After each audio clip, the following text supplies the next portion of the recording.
기도하시겠습니다. 하나님 아버지 감사합니다. 이 시간 말씀의 자리로 나왔습니다. 성령님께서 주관하여 주셔서 이 말씀 가운데 한 사람 한 사람에게 말씀하시는 주님의 음성이 들리게 하여 주옵소서. 말씀 전한 저에게 함께하여 주셔서 오직 주님의 말씀만 전하게 하여 주시며 말씀은 우리 모두 가운데 함께하여 주셔서 이 말씀 가운데 꼭 필요한 말씀이 새겨지게 하여 주옵소서. 예수님의 이름으로 기도합니다. 아멘.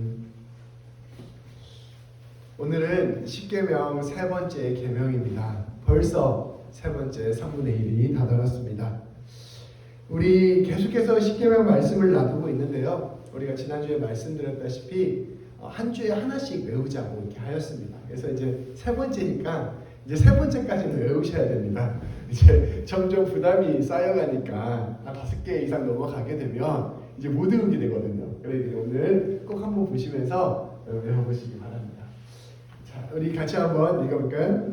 제가 이거 첫째, 셋째 이렇게 해서요. 카톡으로 또 보내드릴게요. 그래서 집 댁에서도 외우세요. 자, 같이 첫째부터 읽도록 하겠습니다. 첫째, 나 외에는 다른 신들을 내게 두지 말라. 둘째, 우상과 형상을 만들어 섬기지 말라. 셋째, 하나님의 이름을 함부로 부르지 말라. 이 십계명 말씀을 조금 축약해서 우리가 쉽게 이해할 수 있도록 제가 이렇게 첫째, 둘째, 셋째 만들어 보았습니다. 우리 성도님들 이거를 꼭 외워주시고 나는 말씀대로 외우고 싶다 이렇게 하시면 우리 신명기 말씀 있잖아요. 그걸 통째로 이렇게 외워주시면 우리 성도님들에게 귀한 복의 근원이 될 수 있을 것입니다. 우리 성도 여러분, 지난 2주간 배웠던 첫째 계명과 둘째 계명의 의미가 생각나십니까? 우리 세 번째 계명에 들어가기 전에 이 첫째, 둘째 계명의 의미를 간단히 나누고 들어가도록 하겠습니다. 첫 번째, 나 외에 다른 신들을 내게 두지 말라. 이렇게 말씀하시는 것은 내 인생의 모든 영역에서 하나님을 하나님으로 모시라는 말씀이었습니다. 내가 교회에 나올 때는 하나님을 모시고 또 일할 때에는 내 방식대로 살아가고 이렇게 하지 말라는 얘기예요. 모든 삶의 영역, 가정에나 일터에서나 학교에서나 또 사람들을 만날 때나 모든 자리에서 하나님을 하나님으로 모시는 삶을 살아라 라는 뜻이었습니다. 무엇을 먹든지 마시든지 무엇을 하든지 다 하나님의 영광을 위해서 하는 것, 우리의 모든 삶을 하나님께 예배로 드리는 것, 이것이 바로 첫 번째 계명의 의미입니다. 두 번째 계명은 우상과 형상을 만들지 말라는 뜻이었습니다. 이것은 우리가 하나님을 내 뜻과 내 생각대로 단정지어 판단하지 말라는 것이었습니다. 하나님은 이러셔야 돼, 하나님은 저러셔야 돼, 이렇게 우리 하나님을 우리의 작은 생각으로 규정짓고 판단하는 것, 이것이 바로 우리 하나님을 우상과 형상으로 만드는 것입니다. 내 인생 속에서 좀 내가 원하는 대로 되지 않는다고 해서 하나님은 나를 사랑하지 않으셔, 이렇게 단정짓는 것, 그런 것 하지 말라는 것입니다.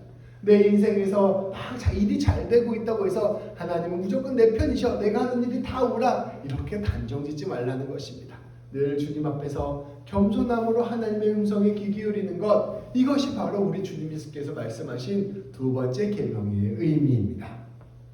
그러한 상황 가운데서 우리 하나님을 신뢰하는 것, 이것이 바로 두 번째 계명이 우리에게 말씀해 주는 것입니다. 오늘은 세 번째 말씀입니다. 세 번째 계명입니다. 하나님의 이름을 망령되이 일컫지 말라.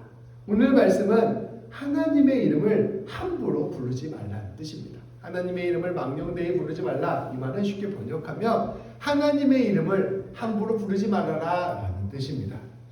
하나님의 이름을 함부로 부르지 말라는 뜻이 어떠한 의미일까요? 우리가 이 서구 사회에서 이제 영어를 쓰잖아요. 그 이제 애들 보면은 그 이제 원래 그 사람들이 쓰는 영어 중에 오 마이 갓, 뭐 지저스 막 이렇게 하는 영어들이 있는데 이제 이것들을 교회가 금지하고 있습니다. 예수 믿는 사람이 어떻게 하나님의 이름, 예수님의 이름을 그렇게 감탄사처럼 사용할 수 있느냐라고 해서 이제 그런 말을 쓰지 않고, 그래서 오 마이 굿니스, 뭐 오 마이 갓 이렇게 말을 바꿔서 쓰는 게 이제 이렇게 예의가 됐죠. 그래서 많은 사람들이 요즘 이제 많이 바꿔서 쓰고 있죠. 이렇게 하나님을 생각하는 마음으로 하나님을 함부로 부르는 것을 금지하는 것, 이것이 바로 세 번째 계명의 의미라고 볼 수 있죠. 그래서 하나님을 모독하는 예술 작품이나 문학 작품에서도 교회는 종종 반대하고 비판하는 일들을 하고 있는 것이죠. 이러한 것들이 1차적으로는 하나님의 이름을 함부로 부르지 않는 것입니다. 우리가 사실 우리 아까 임경희 집사님께서 말씀해 주셨는데요. 우리가 하나님의 이름을 함부로 부르는 것을 너무 가볍게 생각하는 경향이 있습니다. 특히 현대사회는 그렇죠. 우리 하나님을 생각할 때 우리가 하나님을 친밀한 하나님, 사랑의 하나님으로만 생각하는 경향이 있기 때문입니다.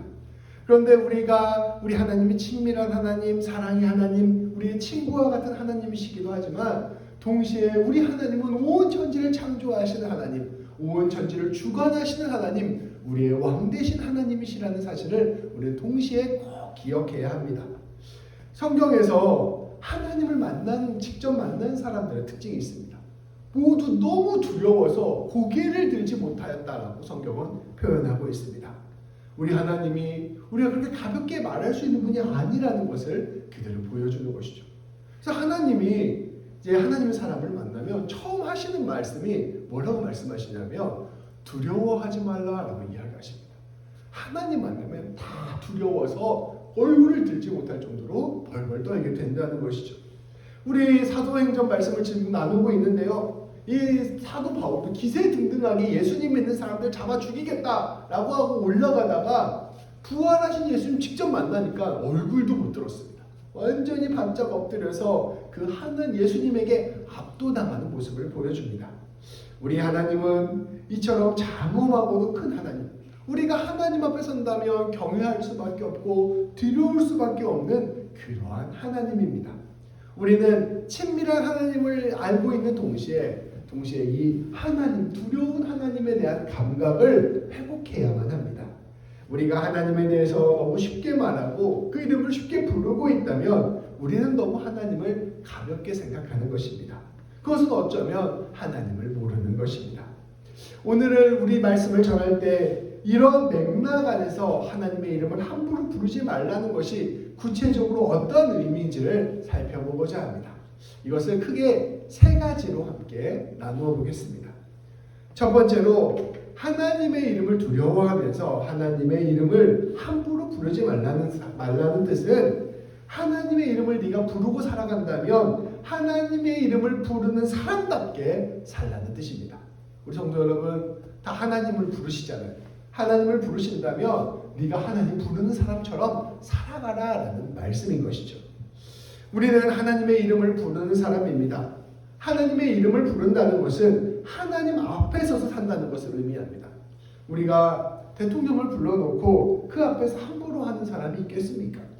부모님을 모셔놓고 그 앞에서 내가 함부로 하는 사람이 있겠습니까? 자기 인생에서 중요한 도움을 주고 제 인생에서 꼭 필요한 결정을 해주는 사람 앞에서 함부로 하는 사람이 있겠습니까? 우리가 하나님의 이름을 부른다는 것은 이처럼 우리 하나님을 우리 앞에 모시고 살아가는 것을 뜻합니다. 우리는 하나님의 이름을 불러놓고서는 하나님이 마치 없는 것처럼 살아서는 안 되는 것입니다. 나아가 우리가 하나님의 이름을 부른다는 것은 하나님을 믿는다는 것을 의미합니다. 하나님을 알고 하나님을 우리의 주님으로 모시겠다는 것을 의미합니다. 우리는 우리가 하나님을 불렀을 때 우리 스스로를 나는 하나님의 것입니다. 나는 하나님의 백성입니다. 나는 그리스도인입니다. 라고 고백하는 것과 같은 것이죠. 근데 우리가 하나님의 것이라고 이야기하면서 내가 하나님 부르면서 내가 하나님의 사람입니다. 라고 이야기하면서 내가 그 하나님의 사람답게 살고 있는지를 우리는 늘 되돌아보아야 할 것입니다. 예전에 인터넷에서 떠돌던 사진이 있는데 제가 그것을 한번 가져와 봤습니다. 여기 선배님들 한국 사진이요. 자, 이 사진 무슨 사진 같으세요? 이 자동차가 아반떼인데 이제 이 벤치마크를 이제 붙여놓고 다 엠블럼을 붙이고 다니는 차입니다. 이게 얼마나 재밌었던지 여러 명이 이 사진을 찍었어요. 다른 사람들. 그래서 인터넷에 이 차가 여러 사진들이 버전별로 있더라고요. 이 사람은 이제 자기 아반떼인데 마음 많은 벤츠다라고 생각하면서 이 벤츠를 붙이고 다녔던 것이죠.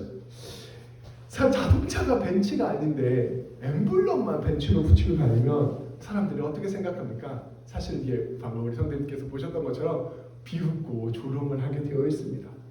이것을 보면서 우리는 좀 심각하게 생각해 볼 필요가 있어요.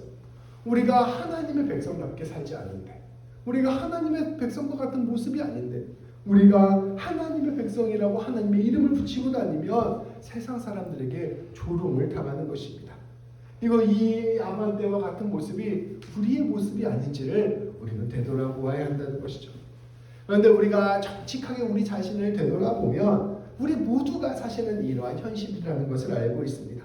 스스로 정직한 사람이라면 우리는 누구도 내가 하나님의 이름을 부르는 사람답게 살고 있다고 자신 있게 말할 수 없기 때문입니다. 내가 하나님의 백성이라고 자신 있게 이야기하기가 어쩐지 나에게는 부끄러움이 있는 것이 우리 모두의 현실이기 때문입니다. 더 정확히 말하면 하나님을 불러놓고 하나님 앞에서 우리가 서 있을 때 우리는 그 누구도 부끄럽지 않은 사람이 없다는 것입니다. 그렇다면 하나님의 이름을 함부로 부르지 않는다는 것은 무엇을 뜻할까요? 어떤 사람은 나는 하나님 믿는 사람처럼 살 자신이 없어. 나는 하나님의 이름을 부르기에 마땅한 사람이 아니야 라고 생각해서 하나님을 아예 떠나는 사람도 있습니다. 그러나 그것은 바른 길이 아닙니다. 하나님의 이름을 함부로 부르지 않는다는 것은 결국은 은혜를 구하는 삶을 사는 것을 뜻하는 것입니다. 하나님, 사실 저는 죄인입니다. 저는 연약한 사람입니다. 저는 늘 넘어지는 사람입니다. 저는 늘 순종하지 못하는 사람입니다. 이러한 저에게 하나님의 이름을 부를 수 있는 특권을 주셨습니다. 이러한 저를 하나님의 백성으로 삼아주셨습니다.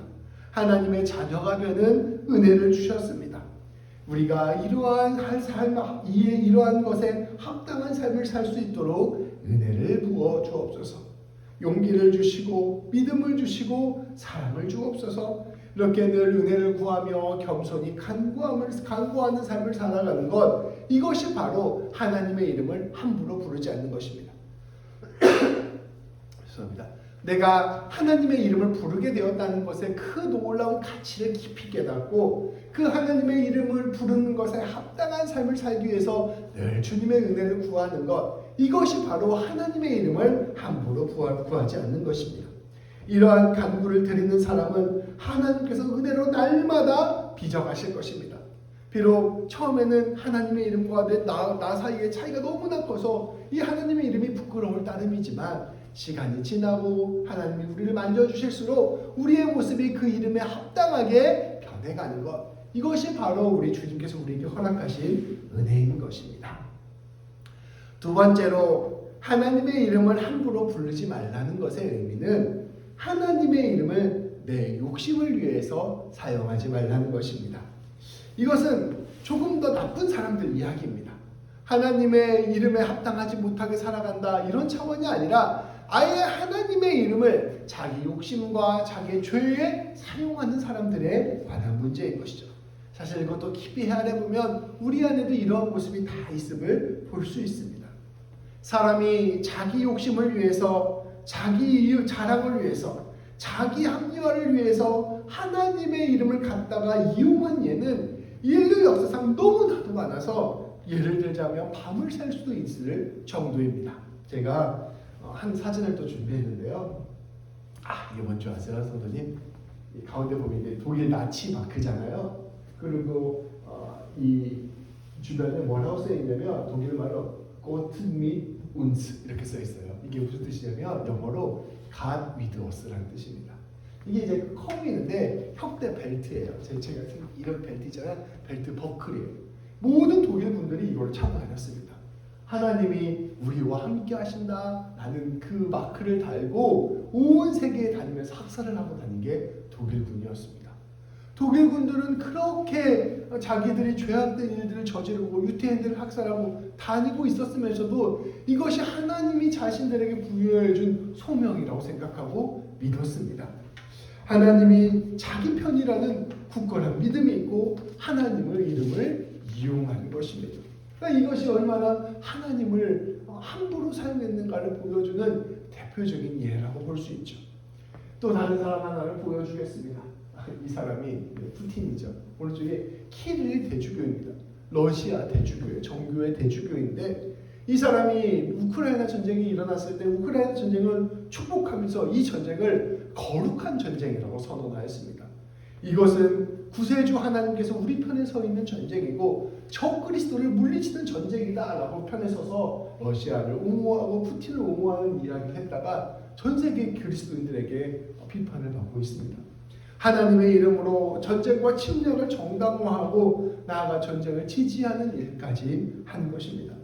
하나님의 이름을 이처럼 자기 권력과 자기 권세와 자기 부귀를 위해서 사용하였던 것입니다. 안타깝게도 이러한 일들은 우리의 삶 가운데, 우리 교회 가운데도 종종 벌어지기도 합니다. 특별히 목회자가 자기의 번영을 위해서, 자기 영광을 위해서, 권력을 위해서 하나님의 뜻을 이용하는 경우가 너무나 많아요. 자기가 더 많은 부를 갖기 위해서, 내가 더 높아지기 위해서, 권세를 부리기 위해서 이것이 하나님의 뜻이다라고 이야기하며 하나님의 이름을 이용하는 것입니다. 때때로 우리는 우리가 불의한 방법으로 얻은 성공을 합리화하기 위해서 하나님께서 복을 주셨다 간증하기도 합니다. 우리 실제로 까놓고 보면 엄청나게 많은 잘못들을 저질러서 돈을 벌었음에도 불구하고 하나님의 이름으로 그것을 잘 감추는 거죠. 우리가 많이 이야기했던 그 옛날에 그 미국의 큰 부자들, 하나님 잘 믿어서 이렇게 부자가 됐습니다 라고 했던 많은 사람들이 사실은 들어가 보면 엄청나게 못된 짓을 많이 해서 돈을 버는 경우도 많았습니다. 근데 그런 것들을 하나님의 이름으로 예쁘게 포장해서 하나님께서 성공시켜 주셨다, 하나님께서 복을 주셨다 이야기하곤 하는 것이죠. 또 사회적으로 무리를 일으켰던 사람들, 조직폭력배를 했던 사람들, 고문을 했던 사람들, 사회에서 각종 문제를 일으켰던 사람들이 갑자기 자신의 지난날의 잘못을 덮기 위해서, 또 사람들에게 인정받기 위해서 목회자가 되겠다고 나서는 경우도 너무나 많습니다. 진실된 회개를 하지 않고 하나님의 이름으로 자기의 과오를 덮는 그런 일들도 쉽지 않게 범하는 것이죠. 어떤 사람이 그런 일들을 했을 때 저 사람이 진짜 회개했다, 회개하지 않았다 우리가 판단할 수는 없습니다. 그런데 많은 경우에 있어서 하나님의 이름을 자기 치부를 감추는데 활용하는 경우들이 있다는 것입니다.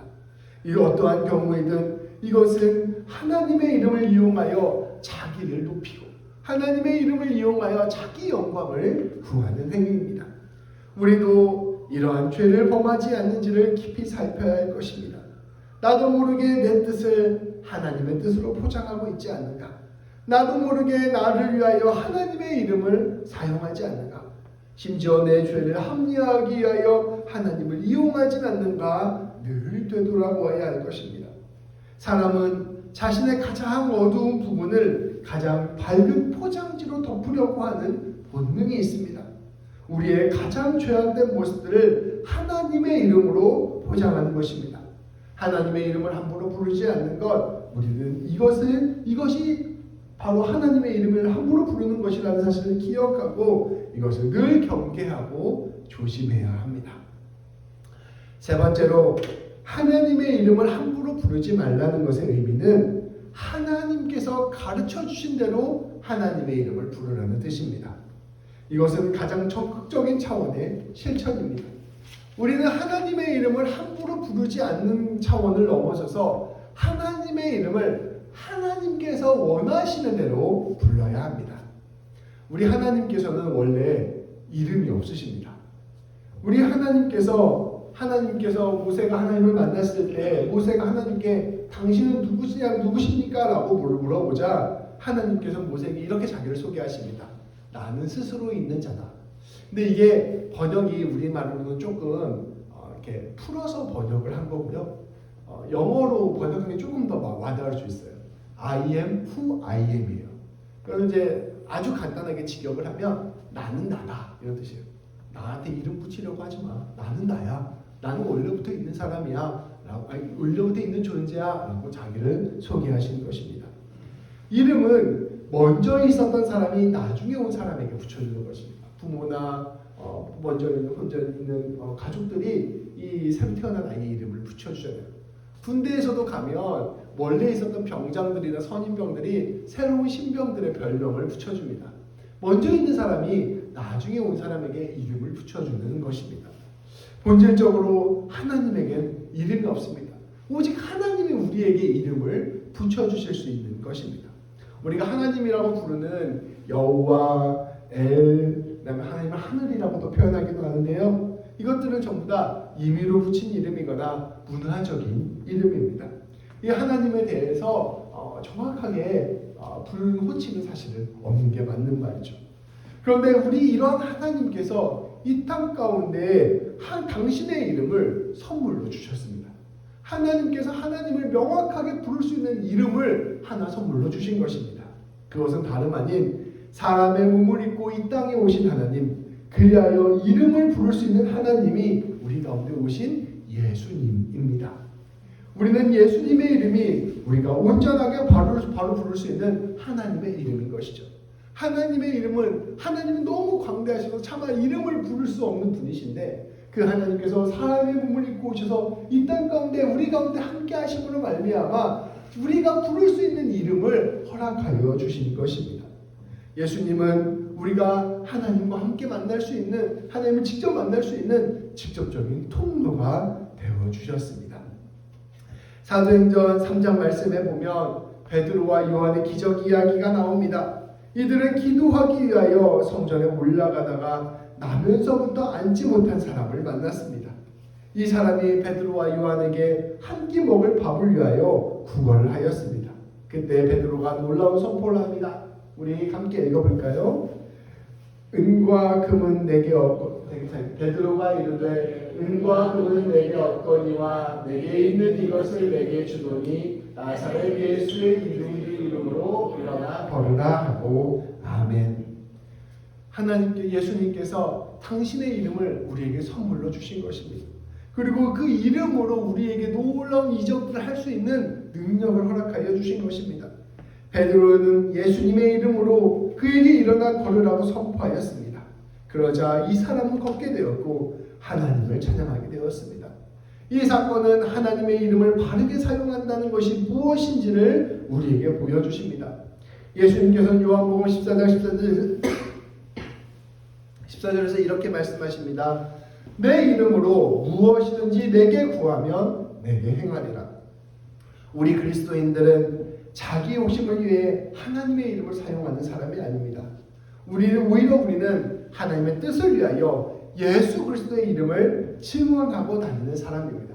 하나님의 이름을 함부로 부르지 않는 것, 하나님이 원하시는 방식으로 하나님의 이름을 부르는 것은 다름 아닌 예수님의 이름을 증언하고 다니는 것입니다. 예수님의 이름으로 선행을 베푸는 것입니다. 예수님의 이름으로 소망을 선포하고 다니는 것입니다.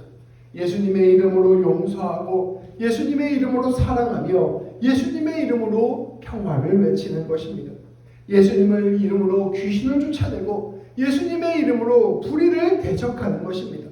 예수님의 이름으로 치유하고 예수님의 이름을 온 땅 가운데 전하는 것, 예수님의 이름으로 진리를 선포하는 것, 그것이 바로 하나님의 이름을 바르게 부르는 것이죠. 그것이 바로 하나님의 이름을 온전히 드러내는 것입니다. 그렇게 우리가 예수님의 이름을 선포할 때 자연스럽게 우리의 이름은 감추어집니다. 오직 하나님께만 영광을 돌리게 되는 것입니다. 우리가 하나님의 이름을 함부로 부르지 않고 바르게 부르는 길은 예수님의 이름으로 나아가는 것입니다. 예수님의 이름으로 우리가 할 수 있는 가장 위대한 일이 있습니다. 그것은 바로 기도입니다. 하나님의 이름을 바르게 부르는 것은 다름 아닌 예수님의 이름으로 기도하며 하나님을 찾는 것입니다. 우리는 기도함으로 이 땅 가운데 하나님의 뜻을 이루어가는 사람이 되어야 할 것입니다. 그것이 바로 우리가 하나님의 이름을 바르게 부르는 것입니다. 말씀을 정리하겠습니다. 하나님의 이름을 함부로 부르지 않는다는 것은 무엇을 뜻할까요? 첫 번째로 하나님의 이름을 부르는 사람답게 사는 것입니다. 하나님 백성에 합당한 삶을 사는 것입니다. 그것은 오직 은혜로만 가능합니다. 오직 은혜로만 우리가 하나님이 원하신 삶으로 빚어질 수 있음을 우리는 꼭 기억해야 합니다. 두 번째로 우리는 나를 위하여 하나님의 이름을 함부로 사용하지 말아야 합니다. 내 뜻을 하나님의 뜻으로 바꾸는 것, 내 욕심을 하나님의 복으로 바꾸는 것, 내 죄를 하나님의 이름으로 합리화하는 것을 우리는 경계하고 멀리해야 할 것입니다. 세 번째로 우리는 적극적으로 예수님의 이름으로 주님의 뜻을 이루어 가야 합니다. 하나님의 이름을 바르게 부른다는 것은 예수님의 이름을 이 땅 가운데 드러내는 것을 뜻합니다. 예수님의 이름으로 하나님의 뜻을 이루어가는 것, 선을 행하고 사랑을 베푸고 공의를 행하고 평화를 이루는 것입니다. 이것이 바로 하나님의 이름을 바르게 사용하는 것입니다. 우리는 감히 하나님의 이름을 부르지도 못하는 피조물들입니다. 그런데 우리 하나님께서 우리에게 믿음을 주시고 우리로 하여금 하나님의 이름을 부를 수 있게 하셨습니다. 그리고 나아가 그 이름을 사용할 수 있는 권세까지 주셨습니다. 예수님의 이름으로 선포할 때 우리 하나님께서 우리와 함께 하시겠다 약속하여 주신 것입니다. 우리는 우리에게 허락하신 그 하나님의 이름 앞에 두려움과 떨림으로 나아가야 할 것입니다. 우리는 하나님의 이름에 합당한 삶을 위해 늘 은혜를 구해야 할 것입니다. 우리는 우리의 하나님의 이름을 함부로 사용하고 있는지를 되돌아보며 더 나아가 예수님의 이름으로 하나님의 뜻을 이루어가야 할 것입니다. 그렇게 하나님의 이름 온전히 붙들고 나아가는 우리 모든 성도님들 되시기를 주님의 이름으로 축복합니다. 기도하시겠습니다. 하나님 아버지 감사합니다. 우리에게 거룩하신 하나님의 이름을 알게 하여 주시고 하나님을 부를 수 있도록 허락하여 주시니 참으로 감사드립니다. 하나님, 우리가 하나님의 이름을 부르는 것을 어떻게 해야 할지를 늘 생각할 수 있도록 인도하여 주옵소서. 하나님의 이름을 부르는 자로서 내가 합당하게 살고 있는지를 늘 되돌아보게 하여 주시고 하나님의 이름을 내 욕심대로 사용하고 있는지를 늘 반성하게 하여 주시며 하나님의 이름 곧 예수 그리스도의 이름을 온전히 전하는 자로 굳건히 세워줄 수 있도록 우리를 붙들어 주시고 인도하여 주옵소서. 예수님의 이름으로 기도합니다. 아멘.